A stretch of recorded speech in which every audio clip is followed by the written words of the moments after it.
Hi ಸ್ನೇಹಿತರೆ, ಎಲ್ರಿಗೂ ನಮಸ್ಕಾರ. ಪುನೀತ್ ಕಲಾವಿದ ಯೂಟ್ಯೂಬ್ ಚಾನೆಲ್ ಅರ್ಪಿಸುವ ನಮ್ಮೂರ ಸಾಧಕ ವಿಶೇಷ ಕಾರ್ಯಕ್ರಮಕ್ಕೆ ಸ್ವಾಗತ ಸುಸ್ವಾಗತ.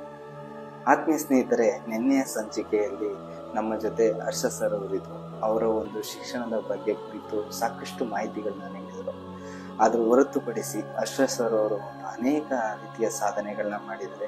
ಅದರಲ್ಲಿ ಮಕ್ಕಳಿಗೆ ಗಣಿತ ಸುಲಭವಾಗಬೇಕೆಂದು ಅನೇಕ ಒಂದು ಉಪಕರಣಗಳನ್ನ ಬಳಸಿಕೊಂಡು ಒಂದು ಹೊಸ ಪರಿಕಲ್ಪನೆಯನ್ನ ಸೃಷ್ಟಿ ಮಾಡಿದ್ದಾರೆ. ಅಲ್ಲಿಗೆ ಹೋಗೋಣ.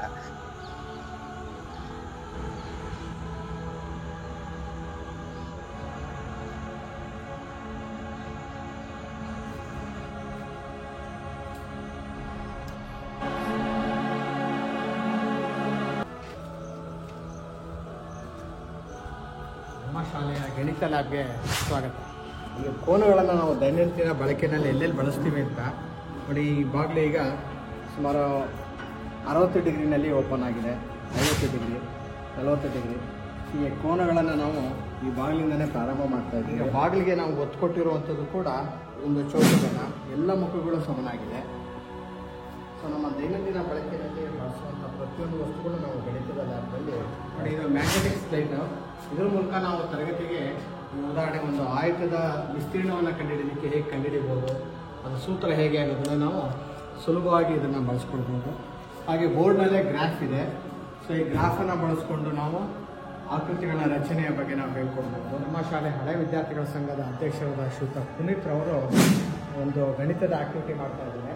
ಈಗ ಕೈಯಲ್ಲಿ ಒಂದು ಮೀಟರ್ ವೀಲ್ ಇದೆ, ಅದನ್ನು ಈಗ ಪ್ರಾರಂಭ ಮಾಡ್ತಾ ಇದ್ದಾರೆ. ಈಗ ಮೂವ್ ಮಾಡ್ತಾರೆ.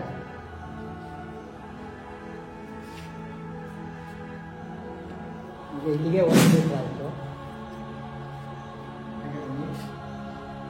ಸೊ ಹೀಗೆ ಒಂದು ಆಟದ ಮೈದಾನವನ್ನು ಸುಲಭವಾಗಿ ಇಲ್ಲಿಗೆ 2 ಮೀಟರ್ ಆಯಿತು.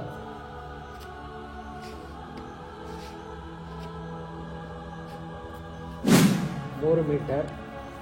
ಹೀಗೆ ನಾವೊಂದು ಮೈದಾನವನ್ನು ನಾವು ಸುಲಭವಾಗಿ ಮೀಟರ್ ವೀಲಿಂದ ಬಳಸ್ಕೊಳ್ಬೋದು.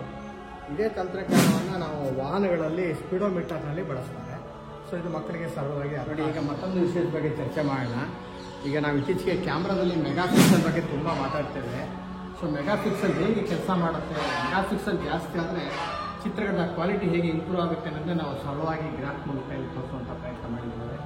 ಹಾಗೆ ನಿಸರ್ಗದಲ್ಲಿ ಎಂಥ ಅದ್ಭುತವಾದ ಗಣಿತ ಇಲ್ಲಿ ಅಡಗಿದೆ ಅನ್ನೋದಕ್ಕೆ ಈ ಸಸ್ಯಗಳಲ್ಲಿರುವಂಥ ಆಕೃತಿಗಳನ್ನ ನೋಡಿದ್ರೆ ನಮಗೆ ಆಶ್ಚರ್ಯ ಆಗುತ್ತೆ. ಹಾಗೆಯೇ ನಮ್ಮ ಧಾರ್ಮಿಕ ಚಿಹ್ನೆಗಳಲ್ಲಿ ಹೇಗೆ ಗಣಿತದ ಪರಿಕಲ್ಪನೆಗಳು ಅಡಗಿದೆ, ಧರ್ಮದಲ್ಲಿ ಕಲೆಯಲ್ಲಿ ಗಣಿತ ಅನ್ನುವಂಥದ್ದನ್ನು ನಾವು ಇಲ್ಲಿ ನೋಡ್ತಾ ಇದ್ದೇವೆ. ಹಾಗೆ ಪ್ರಕೃತಿಯ ವಿಸ್ಮಯ ಆಕೃತಿಗಳನ್ನು ನಾವು ನೋಡ್ತಾ ಇದ್ದೇವೆ. ಹಾಗೆ ಮಕ್ಕಳಿಗೆ ದೈನಂದಿನ ಬಳಕೆಗೆ ಬೇಕಾದಂಥ ಮಗ್ಗಿಗಳನ್ನು ನೋಡಿದ ತಕ್ಷಣ ಗೊತ್ತಾಗಲಿಕ್ಕೆ ಮಾಡಿದ್ದೇವೆ. ಹಾಗೆ ಶ್ರೀನಿವಾಸ ರಾಮಾನುಜಂ ಅವರ ಹುಟ್ಟುಹಬ್ಬದ ದಿನವನ್ನು ನಾವು ರಾಷ್ಟ್ರೀಯ ಗಣಿತ ದಿನ ಅಂತ ಆಚರಿಸ್ತೀವಿ. ಡಿಸೆಂಬರ್ 22ರಂದು. ಈ ಭಾವಚಿತ್ರವನ್ನು ನಮ್ಮ ಶಾಸಕರಾದಂಥ ಶ್ರೀಯುತ ಶ್ರೀವತ್ಸ ಅವರು ಎಲ್ಲ ಶಾಲೆಗಳಿಗೆ ಉಚಿತವಾಗಿ ಕೊಟ್ಟಿದ್ದಾರೆ. ಆ ಒಂದು ಕಾರ್ಯಕ್ರಮ ನಾವು ಇದೇ ಶಾಲೆಯಲ್ಲಿ, ಇದೇ ಲ್ಯಾಬ್ನಲ್ಲಿ ಮಾಡೋದು. ಶ್ರೇಷ್ಠ ಗಣಿತ ತಜ್ಞರ ನಾವು ಒಂದು ಭಾವಚಿತ್ರವನ್ನು ನೋಡ್ತಾ ಇದ್ದೀವಿ. ಹಾಗೆಯೇ ಇಲ್ಲಿ ಒಂದು ಮರದ ಆಯಸ್ಸನ್ನು ತಿಳಿಲಿಕ್ಕೆ ನಾವು ಹೇಗೆ ತಿಳಿಬೋದು ಅನ್ನೋದಕ್ಕೆ ನಾವು ಇಲ್ಲಿ ನೋಡ್ತಾ ಇದ್ದೀವಿ. ಇಲ್ಲಿ ವೃತ್ತವನ್ನು ನೋಡ್ತಾ ಇದ್ದೀರಿ. ಈ ವೃತ್ತದಲ್ಲಿ ಎಷ್ಟು ರಿಂಗ್ಗಳಿದೆಯೋ ಅಷ್ಟು ಈ ಮರದ ಆಯಸ್ಸಾಗಿದೆ. ಇಲ್ಲಿ 60 ರಿಂಗ್ಗಳನ್ನು ನೋಡ್ತಾ ಇದ್ದೀರಿ. ಈ ಮರದ ಆಯಸ್ಸು 60 ವರ್ಷಗಳಾಗಿದೆ. ಅದು ಇದೇ ಶಾಲೆಯ ಆವರಣದಲ್ಲಿದ್ದಂಥ ಒಂದು ಮರದ ತುಂಡು ನೋಡಿ. ಇದರಲ್ಲಿ ನಾವು ಈ ಒಂದು ಉಪಕರಣದಲ್ಲಿ ನಾವು ಸಮತಲ ಮತ್ತು ಲಂಬ ಈ 2 ಪರಿಕಲ್ಪನೆಗಳನ್ನ ಹೇಗೆ ಕಲಿಸ್ಬೋದು ಅನ್ನೋಕ್ಕೆ ಒಂದು ನೋಡೋಣ, ಪ್ರಾತ್ಯಕ್ಷಿಕೆ ನೋಡೋಣ. ಉದಾಹರಣೆಗೆ ನೋಡಿ, ಇದೊಂದು ಗೋಪುರವನ್ನು ನೋಡ್ತಾ ಇದ್ದೀವಿ. ಈ ಗೋಪುರ ಓರೆಯಾಗಿ ಕಾಣ್ತಾ ಇದೆ. ಸೊ ಈ ಗೋಪುರವನ್ನು ಹೇಗೆ ಲಂಬವಾಗಿ ನಿಲ್ಲಿಸೋದು ಅನ್ನೋ ಒಂದು ಸರಳ ಪ್ರಯತ್ನ ಮಾಡೋಣ. ಈಗ ಒಂದು ತೂಕದ ಗುಂಡನ್ನು ಬಳಸ್ಕೊಳ್ತಾ ಇದ್ದೀವಿ. ದೈನಂದಿನ ಜೀವನದಲ್ಲಿ ನಾವು ನೋಡ್ತಾ ಇರ್ತೀವಿ ಕಟ್ಟಡ ನಿರ್ಮಾಣದಲ್ಲಿ. ಸೊ ಈಗ ನಾನು ಈ ಗೋಪುರವನ್ನು ಲಂಬವಾಗಿ ನಿಲ್ಲಿಸೋ ಪ್ರಯತ್ನ ಮಾಡ್ತಾ ಇದ್ದೀನಿ. ಈಗ ನನ್ನ ದೃಷ್ಟಿಗೆ ಸರಿ ಹೊಂದಿಸ್ಕೊಂಡು ಈಗ ನೋಡಿ ಈ ಗೋಪುರ ಲಂಬವಾಗಿ ನಿಂತಿದೆ. ಹಾಗೆ ಬಂದರೆ ಈ ಒಂದು ದ್ವೀಪವನ್ನು ನಾವು ಸಮತಲದಲ್ಲಿ ಇಲ್ಲ ಅಂತ ನೋಡಿದ ತಕ್ಷಣ ಗೊತ್ತಾಗ್ತಾ ಇದೆ. ಸೊ ಈಗ ಈ ದ್ವೀಪವನ್ನು ನಾವು ಈ ಒಂದು ಇದನ್ನು ಸಮತಲವಾಗಿ ಅಂದರೆ ಹಾರಿಜಾಂಟಲ್ ಆಗಿ ನಿಲ್ಲಿಸೋ ಪ್ರಯತ್ನ ಮಾಡೋಣ. ಈಗ ನಾವು ಒಂದು ವಾಟರ್ ಟ್ಯೂಬನ್ನು ತಗೊಳ್ತಾ ಇದ್ದೀವಿ. ನೀರು ಸಮತಲದಲ್ಲಿ ನಿಲ್ಲುತ್ತೆ ಅನ್ನೋದು ತಮಗೆಲ್ಲ ಗೊತ್ತಿರುವಂಥದ್ದೇ. ಸೊ ಈಗ ನಾನು ಇದನ್ನು ಸಮತಲದಲ್ಲಿ ನಿಲ್ಲಿಸುವಂಥ ಪ್ರಯತ್ನ ಮಾಡ್ತಾ ಇದ್ದೀನಿ. ಈಗ ವಾಟರ್ ಟ್ಯೂಬನ್ನು ಹಿಡಿದು ನಾನು ಈಗ ಇದನ್ನು ಸಮತಲದಲ್ಲಿ ನಿಲ್ಲಿಸಿದ್ದೀನಿ. ಅಕ್ಷಾಂಶವನ್ನು ತಿಳ್ಕೊಳ್ಳೋ ಪ್ರಯತ್ನ ಮಾಡೋಣ. ಈಗ ಧ್ರುವ ಪ್ರದೇಶದಿಂದ ಮತ್ತೊಂದು ಧ್ರುವ ಪ್ರದೇಶಕ್ಕೆ, ಉತ್ತರದಿಂದ ದಕ್ಷಿಣ ಧ್ರುವಕ್ಕೆ ನಾವು 180 ಡಿಗ್ರಿ ಅನ್ನೋ ಒಂದು ಕೋನಮಾಪಕವನ್ನು ಇಟ್ಟರೆ ಪ್ರತಿ ಒಂದು ಡಿಗ್ರಿಗೆ ಒಂದೊಂದು ಅಕ್ಷಾಂಶ ಬರುತ್ತೆ. ಸೊ ಇದು ವೃತ್ತಾಕಾರವಾಗಿ ಬರುತ್ತೆ. ಇದನ್ನು ನಾವು ಇಲ್ಲಿ ನೋಡುವಂಥ ಪ್ರಯತ್ನ ಮಾಡೋಣ.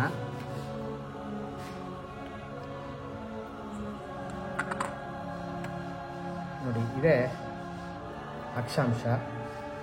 ಸೊ ಅಕ್ಷಾಂಶ ಮತ್ತು ರೇಖಾಂಶ ಎರಡೂ ಸೇರಿದರೆ ನೋಡಿ ಈಗ ಗ್ರಿಡ್ ರಚನೆ ಆಗ್ತಾ ಇದೆ. ಸೊ ಈ ಗ್ರಿಡ್ ಆಧಾರದ ಮೇಲೇ ಇವತ್ತಿನ ಆಧುನಿಕ GPS ಕೆಲಸ ಮಾಡ್ತಾ ಇದೆ. ನಾವು ಲೊಕೇಶನ್ನು, ಮ್ಯಾಪು, ಗೂಗಲ್ ಮ್ಯಾಪ್ ಅಂತೆಲ್ಲ ನೋಡ್ತೀವಿ. ಮತ್ತು ಏನು ಕ್ಷಿಪಣಿ ಉಡಾವಣೆಗಳಿರ್ಬೋದು ಅಥವಾ ಮತ್ತೊಂದು ಏನೆಲ್ಲ ಆಧುನಿಕ ತಂತ್ರಜ್ಞಾನಗಳು ಎಲ್ಲ ಇದರ ಆಧಾರಿತವಾಗಿದೆ. ಸೊ ಈ ಒಂದು ಪರಿಕಲ್ಪನೆಯನ್ನು ಅರ್ಥೈಸ್ಕೊಂಡ್ರೆ ಅದು ಮುಂದೆ ಹೈಸ್ಕೂಲ್ ಮತ್ತು ಕಾಲೇಜು ಜೀವನದಲ್ಲಿ ಆ ಒಂದು ಅರ್ಥೈಸಲಿಕ್ಕೆ ತುಂಬ ಚೆನ್ನಾಗಿದೆ. ಸೊ ಈ ಒಂದು ಕೇವಲ 10 ರೂಪಾಯಿ ಖರ್ಚು ಮಾಡಿರುವಂಥ ಒಂದು ಈ ಉಪಕರಣಕ್ಕೆ ಹಿಂಗೆ ಮಂತ್ರ ಫಾರ್ ಚೇಂಜಸ್ ಅವರು ನಡೆದಂಥ ಒಂದು ಸ್ಪರ್ಧೆಯಲ್ಲಿ 5,000 ರೂಪಾಯಿ ಕ್ಯಾಶ್ ಪ್ರೈಸ್ ಕೂಡ ಬಂದಿದೆ. ಖ್ಯಾತ ವಿಜ್ಞಾನಿ ಸ್ವಾಮಿ ಅವರು ಅದನ್ನು ಕೊಟ್ಟಿದ್ದಾರೆ.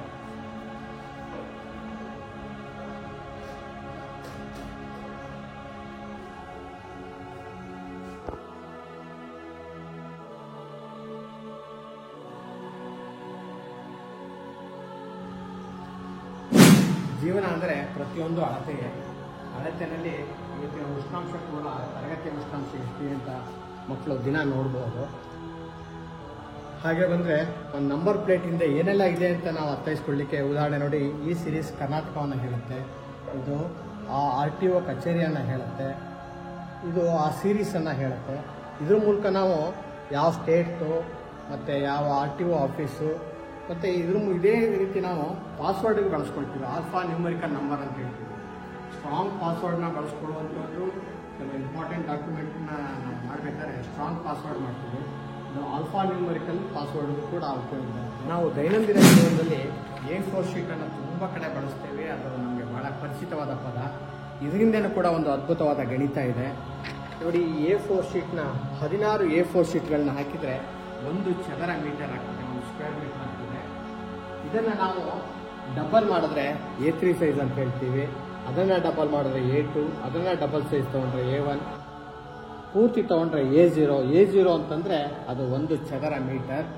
ಉದಾಹರಣೆಗೆ A4 ಇದೆಯಲ್ಲ, ಈ A4ನ ನಾವು 2 ಭಾಗ ಮಾಡಿದರೆ ಅದನ್ನು ನಾವು A5 ಅಂತ ಹೇಳ್ತೀವಿ. ಅದನ್ನು ಮತ್ತೆ 2 ಭಾಗ ಮಾಡಿದ್ರೆ A6 ಅಂತ ಹೇಳ್ತೀವಿ. ಸಾಮಾನ್ಯವಾಗಿ ನಾವು ಪೋಸ್ಟ್ ಕಾರ್ಡ್ ಸೈಜ್ ಅಂತ ಹೇಳ್ತೀವಿ. 4x6 ಅಂತ ಹೇಳ್ತೀವಿ, A6 ಅಂತ ಹೇಳ್ತೀವಿ. ಸೊ ಹೀಗೆ ಇದರಿಂದನೂ ಕೂಡ ಒಂದು ಗಣಿತದ ಪರಿಕಲ್ಪನೆ ಇದೆ. ಇದು ಅಂತಾರಾಷ್ಟ್ರೀಯ ಮಟ್ಟದಲ್ಲಿ ಭಾಳ ಚರ್ಚೆ ಮಾಡಿ ಈ ಒಂದು ಸ್ಟ್ಯಾಂಡರ್ಡೈಸನ್ನು ಮಾಡಿರುವಂಥ ಒಂದು ಸೈಜ್ ಇದು. ಮತ್ತು ತಮ್ಮ ಯಾವುದಾದ್ರು ವಿಶೇಷ ವಸ್ತು ಇದ್ದರೆ ತಂದು ಇದೇನಾದ್ರು ಬಳಕೆ ಆಗುತ್ತಾ ನೋಡಿ ಸರ್ ಅಂತ ನಮ್ಗೆ ಕೊಡ್ತಾರೆ. ಮತ್ತು ಅವರೇ ಮಾಡ್ತಾರೆ ನೋಡಿ. ಅವರೇ ಕ್ರಿಯೇಟಿವ್ ಆಗಿ ಒಂದು ಸೀಮೆ ಸುಣ್ಣಕ್ಕೆ ಒಂದು ಸ್ಟ್ಯಾಂಡನ್ನು ಕೂಡ ಮಾಡಿದ್ದಾರೆ. ಪೆನ್ ಇಟ್ಕೊಳ್ಳೋಕೆ ಒಂದು ಸ್ಟ್ಯಾಂಡ್ ಮಾಡಿದ್ದಾರೆ. ಹಾಗೆ ಬಂದರೆ ನೋಡಿ, ಒಂದು ಗುಲಾಬಿ ಹೂವಿನ ದಳಗಳನ್ನು ನೋಡಿದ್ರೆ ಹೇಗೆ ಅದು ಮಧ್ಯದಿಂದ ಕೊನೆ ಅಂಚಿನವರೆಗೆ ಅದರ ಸೈಜ್ ಹೇಗೆ ದೊಡ್ಡದಾಗ್ತಾ ಇದೆ ಅನ್ನೋದನ್ನ ನಾವು ವಿಶೇಷವಾಗಿ ತೋರಿಸುತ್ತೆ. 3 ಜನ DDPಗಳಿದ್ದಾರೆ ಸರ್. MLA ಅವರು, ರಾಮಚಂದ್ರ ರಾಜು, ಜವರೇಗೌಡರು, HK ಪಾಂಡು, ಜವರೇಗೌಡರು. ನನಗೆ ಚಿಕ್ಕವನಿದ್ದಾಗಲಿಂದ ಡ್ರಾಯಿಂಗ್ ಬಗ್ಗೆ ಭಾಳ ವಿಶೇಷವಾದ ಭಗತ್ ಸಿಂಗ್ ಅವರ ಪೆನ್ಸಿಲ್ ಡ್ರಾಯಿಂಗ್, ಹಾಸ್, ವಾಟರ್ ಪೇಂಟ್, ಕಿಂಗ್ಫಿಷರ್. ಸೊ ಪ್ರತಿಯೊಬ್ಬ ಮನುಷ್ಯನಿಗೆ ಒಂದು ಕಲೆ ಇರಬೇಕು. ಆ ಕಲೆ ಅವನಿಗೆ ಒಂದಷ್ಟು ನೆಮ್ಮದಿಯನ್ನು ಕೊಡುತ್ತೆ. ಬಿಡುವಿನ ಸಮಯವನ್ನು ಉಪಯೋಗಿಸ್ಕೊಳ್ಳಿಕ್ಕೆ ಅವಕಾಶ ಮಾಡಿಕೊಡುತ್ತೆ. ಜೀವನದಲ್ಲಿ ಕೆಲವೊಮ್ಮೆ ನೆಮ್ಮದಿ ಕಂಡುಕೊಳ್ಳಲಿಕ್ಕೆ ಕಲೆ ಒಂದು ಸುಲಭ ಸಾಧನ ಅಂತ ನಾನು ಭಾವಿಸ್ತೇನೆ. ಹಾಗೆ ನಾವು ತಿಳಿದ ಹಾಗೆ ಜೀವನದಲ್ಲಿ ಪ್ರತಿಯೊಂದು ಕೂಡ ಅಳತೆ ಬರುತ್ತೆ. ಈಗ ಮಳೆಯ ಪ್ರಮಾಣವನ್ನು ಅಳೆಯಲಿಕ್ಕೆ ನಾವೀಗ ರೈನ್ ಗೇಜ್, ಮಳೆಯ ಮಾಪನವನ್ನು ನಾವು ಬಳಸ್ಕೊಳ್ತಾ ಇದ್ವಿ. ಒಂದು ಹಳೆಯ ಬಾಟಲ್ನಲ್ಲಿ ಹೇಗೆ ನಾವು ಗುರುತು ಮಾಡಿ ಇದನ್ನು ನಾವು ಮಳೆಯಲ್ಲಿ ಇಟ್ಟಾಗ ಎಷ್ಟು ನೀರು ಸಂಗ್ರಹ ಆಗುತ್ತೋ ಅಷ್ಟು ಮಿಲಿಮೀಟರ್ ಅಥವಾ ಸೆಂಟಿಮೀಟರ್ ಮಳೆ ಆಗಿದೆ ಅಂತ ನಾವು ಸುಲಭವಾಗಿ ಹೇಳ್ಬೋದು. ನಮ್ಮ ಮಕ್ಕಳು ಮಳೆ ಬಂದರೆ ಅವರೇ ತೊಗೊಂಡೋಗಿ ಬಯಲಿನಲ್ಲಿಟ್ಟು ಇವತ್ತೆಷ್ಟು ಮಿಲಿಮೀಟರ್ ಮಳೆ ಆಗಿದೆ ಅಂತ ಅವರೇ ಹೇಳಿದಂಥ ಉದಾಹರಣೆಗಳಿದೆ. ಈಗ ನಾನು ಭೂಮಿಯಿಂದ ಸೂರ್ಯನ ನೋಡ್ತಾ ಇದ್ದೀನಿ ಅಂತ ಭಾವಿಸ್ಕೊಂಡ್ರೆ ಈ ಭೂಮಿ ಮತ್ತು ಸೂರ್ಯನ ನಡುವೆ ಚಂದ್ರ ನಿಧಾನಕ್ಕೆ ಅಡ್ಡ ಬರ್ತಾ ಇದ್ದಾನೆ. ಸೊ ಚಂದ್ರ ಅಡ್ಡ ಬಂದಂಗೆ ಸೂರ್ಯ ಮರೆ ಆಗ್ತಾ ಹೋಗ್ತಾನೆ. ಇದನ್ನೇ ನಾವು ಸೂರ್ಯಗ್ರಹಣ ಅಂತ ಹೇಳ್ತೀವಿ. ಮತ್ತು ಚಂದ್ರ ಮೂವ್ ಆದರೆ ಗ್ರಹಣ ಬಿಡ್ತು ಅಂತ ಹೇಳ್ತೀವಿ. ಸೊ ಬಾಹ್ಯಾಕಾಶದಲ್ಲಿ ನಡೆಯುವಂಥ ಒಂದು ನೆರಳು ಬೆಳಕಿನ ಆಟ. ಸೊ ಮಕ್ಕಳಿಗೆ ಸುಲಭವಾಗಿ ಇದು ಅರ್ಥೈಸಲಿಕ್ಕೆ ಸಾಧ್ಯ ಆಯಿತು. ಈಗ ನೋಡಿ ನಾವೊಂದು ಫ್ಲಿಪ್ ಬುಕ್ಕನ್ನು ನಾವು ನೋಡ್ತಾ ಇದ್ದೀವಿ. ಈಗ ಅಮಾವಾಸ್ಯೆಯಿಂದ ಹುಣ್ಣಿಮೆ ಚಂದ್ರನವರೆಗೆ ಹೇಗೆ ಬದಲಾಗುತ್ತೆ ಅನ್ನೋದನ್ನು ನಾವು ಇಲ್ಲಿ ನೋಡೋಣ. ಕಲ್ಲಿದ್ದಲು ಮತ್ತು ಬೇರೆ ಬೇರೆ ರೀತಿಯ ಖನಿಜಗಳು, ಅಮೃತ ಶಿಲೆ, ಹೀಗೆ ನಮ್ಮ ಮಕ್ಕಳು ಅಲ್ಲಿ ಇಲ್ಲಿ ಸಿಕ್ಕಿದಂಥ ವಸ್ತುಗಳನ್ನ ತಂದು ಸರ್ ಇದೇನೋ ವಿಶೇಷ ಆಗಿದೆ ನೋಡಿ ಅಂತ ಹೇಳಿ ಮಕ್ಕಳೇ ತಂದಿಟ್ಟಿರುವಂಥದ್ದು.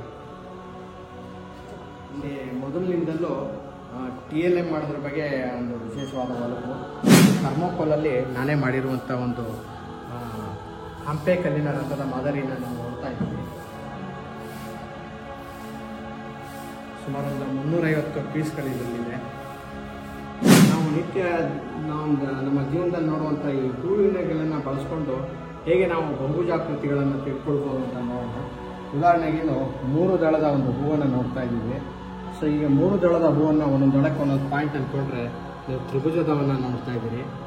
ಹಾಗೆ 4 ದಳದ ಹೂವನ್ನು ಬಳಸ್ಕೊಂಡು ಚತುರ್ಭುಜ, 5 ದಳದ ಹೂವನ್ನು ಬಳಸ್ಕೊಂಡು ಪಂಚಭುಜಾಕೃತಿ, ಹೀಗೆ ಬೇರೆ ಬೇರೆ ಬಾವುನ ಅಳತೆಯನ್ನು ನಾವು ನೋಡಿಕೊಂಡು ಬಹುಭುಜಾಕೃತಿಗಳನ್ನ ನಾವು ಹೂವಿನಿಂದ ತಿಳಿಸುವಂಥ ಪ್ರಯತ್ನ ಮಾಡ್ತೀವಿ. ಶಿಕ್ಷಣದಲ್ಲಿ ಗಂಡು ಹೆಣ್ಣು ಸಮಾನ ಅನ್ನೋದಕ್ಕೆ ಈ ಕಥೆಯನ್ನು ಬಳಸ್ಕೊಂಡಿದ್ದೀವಿ.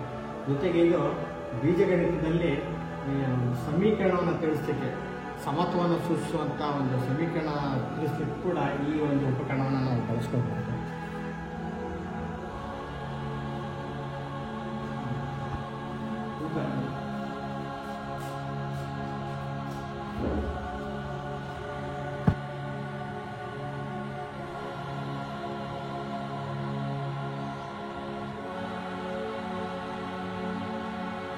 ನಮ್ಮ ಹಳೆ ವಿದ್ಯಾರ್ಥಿ ಸಂಘದ ಅಧ್ಯಕ್ಷರಂತ ಶ್ರೀಯುತ ಪುನೀತ್ ರವರ ಮೂಲಕ ನನಗೆ ಪುನೀತ್ ಕಲಾವಿದ ಅಂತ ಮತ್ತೊಬ್ಬರು ಪುನೀತ್ ಪರಿಚಯ ಆದರು. ನನಗೆ ಪ್ರಾರಂಭದಲ್ಲಿ ಬರ್ತೀವಿ ಸರ್, ಹಿಂಗೆ ಬರ್ತಾರೆ ಅಂತ ಹೇಳಿದ್ರು. ಆಯಿತು ಬನ್ನಿ ಅಂತ ಹೇಳಿದೆ. ಬಂದಂಥ ಸಂದರ್ಭದಲ್ಲಿ ಅವರು ನಮ್ಮ ಲ್ಯಾಬನ್ನು ನೋಡಿ ನಮ್ಮ ಜೊತೆ ಹಲವಾರು ಗಂಟೆಗಳ ಕಾಲ ಸ್ಪೆಂಡನ್ ಮಾಡಿದ್ರು. ಸೊ ನನಗೆ ಭಾಳ ಆಶ್ಚರ್ಯ ಆಯಿತು. ಇಷ್ಟೊಂದು ವಿವರವಾಗಿ ಒಬ್ಬ ವಿದ್ಯಾರ್ಥಿ ರೀತಿ ಎಲ್ಲವನ್ನು ಆಸಕ್ತಿದಾಯಕವಾಗಿ ಕೇಳಿದರು. ಭಾಳ ಖುಷಿಯಾಯಿತು. ಮತ್ತು ಅವರ ಸ್ಟುಡಿಯೋದಲ್ಲಿ ಕರೆಸಿ ನಮ್ಮೊಟ್ಟಿಗೆ ಶಿಕ್ಷಣದ ಬಗ್ಗೆ, ನಮ್ಮ ಬಾಲ್ಯದ ಬಗ್ಗೆ, ನಮ್ಮ ಶಿಕ್ಷಣ ಪದ್ಧತಿಯ ಬಗ್ಗೆ, TLM ಬಗ್ಗೆ ಹೀಗೆ 10 ಹಲವು ವಿಚಾರಗಳನ್ನ ಹಂಚಿಕೊಳ್ಳಲಿಕ್ಕೆ ಅವಕಾಶ ಮಾಡಿಕೊಟ್ಟಿದ್ದಾರೆ. ಅವರ ಶ್ರಮ ತುಂಬ ದೊಡ್ಡದಿದೆ. ಸೊ ಅವರು ಇನ್ನಷ್ಟು ಬೆಳೀಲಿ, ಅದ್ರ ಮೂಲಕ ಅವರ ಸೇವೆ ಮತ್ತಷ್ಟು ಸಾರ್ಥಕ ಆಗಲಿ, ಸಮಾಜಕ್ಕೆ ಉಪಯೋಗ ಆಗಲಿ. ಖಂಡಿತ ಅದೊಂದು ಸಮಾಜಕ್ಕೆ ಮಾರ್ಗದರ್ಶನ ಆಗುತ್ತೆ ಅಂತ ಹೇಳ್ತಾ ಪುನೀತ್ ಅವರ ಕಾರ್ಯವನ್ನು ನಾನು ಮುಕ್ತ ಕಣ್ಣಿಂದ ಶ್ಲಾಘಿಸ್ತೇನೆ. ಒಳ್ಳೆಯ ಕಲಾವಿದ. ಅವರ ಅನೇಕ ವಿಡಿಯೋಗಳನ್ನ ನಾನು ನೋಡಿದೆ. ನೀವು ಕೂಡ ನೋಡಿ ಅವ್ರನ್ನ ಹರಿಸಿ ಅಂತ ಹೇಳ್ತಾ, ನಮ್ಮ ಪರವಾಗಿ, ಇಲಾಖೆ ಪರವಾಗಿ, ನಮ್ಮ ಶಿಕ್ಷಣದ ಇಲಾಖೆಯ ವಿಚಾರಗಳನ್ನು ಕೂಡ ಅವರ ಯೂಟ್ಯೂಬ್ ಮೂಲಕ ಪ್ರಚಾರ ಮಾಡ್ತಾ ಇದ್ದಾರೆ. ಸೊ ಎಲ್ಲರ ಪರವಾಗಿ ಅವರಿಗೆ ಮತ್ತೊಮ್ಮೆ ಧನ್ಯವಾದಗಳನ್ನ ಅರ್ಪಿಸ್ತೇನೆ. ಆತ್ಮೀಯ ಸ್ನೇಹಿತರೆ, ಇಂದಿನ ಸಂಚಿಕೆಯಲ್ಲಿ ನಮ್ಮ ಹರ್ಷ ಸರ್ ಅವರು ಮಾಡಿರುವಂತಹ ಗಣಿತ ಲ್ಯಾಬ್ ಹೇಗಿತ್ತು ಅಂತ ನೋಡಿದ್ರಿ. ಇದರಿಂದ ಸಾಕಷ್ಟು ಜನರಿಗೆ ಒಂದು ಸ್ಫೂರ್ತಿಯಾಗಿದೆ ಅಂತ ಭಾವಿಸ್ತೇವೆ. ಯಾರಾದರೂ ಕೂಡ ಈ ಒಂದು ಶಾಲೆಗೆ ವಿಸಿಟ್ ಮಾಡಬೇಕು ಅನ್ನೋದಾದ್ರೆ ನಮ್ಮ ಮೈಸೂರಿನ ಕುರುಬರಹಳ್ಳಿಯಲ್ಲಿ ಈ ಒಂದು ಶಾಲೆ ಇದೆ. ಅಲ್ಲಿ ಬಂದು ನೀವು ನಿಮ್ಮ ಅನುಭವವನ್ನು ವ್ಯಕ್ತಪಡಿಸ್ಬೋದು. ಹಾಗೇನೆ ಸಾಕಷ್ಟು ಮಾಹಿತಿಗಳನ್ನ ಕೂಡ ಪಡಿಬೋದು ಅಂತ ಹೇಳ್ತೀನಿ. ಇದೇ ತರ ನಮ್ಮೂರ ಸಾಧಕ ಈ ಒಂದು ಕಾರ್ಯಕ್ರಮದಲ್ಲಿ ನಿಮ್ಮ ಅಕ್ಕಪಕ್ಕದಲ್ಲೂ ಕೂಡ ಅನೇಕ ಸಾಧಕರು ಇರ್ತಾರೆ. ಅವರ ಒಂದು ಸಾಧನೆಯನ್ನ ನಾವು ಇಲ್ಲಿ ಹಂಚ್ಕೊಳ್ಳೋದಾದ್ರೆ, ನೀವು ಕೂಡ ಈ ಒಂದು ವೇದಿಕೆಯಲ್ಲಿ ಬರಬೇಕು ಅನ್ನೋದಾದ್ರೆ ಈ ಕೆಳಗಿನ ನಂಬರ್ಗೆ ನಿಮ್ಮ ಸಾಧನೆಯ ಸ್ವವಿವರ ಹಾಗೆಯೇ ನಿಮ್ಮ ವಿವರಗಳನ್ನು ಕಳಿಸಿ ಅಂತ ಹೇಳ್ತೀನಿ. ಧನ್ಯವಾದ.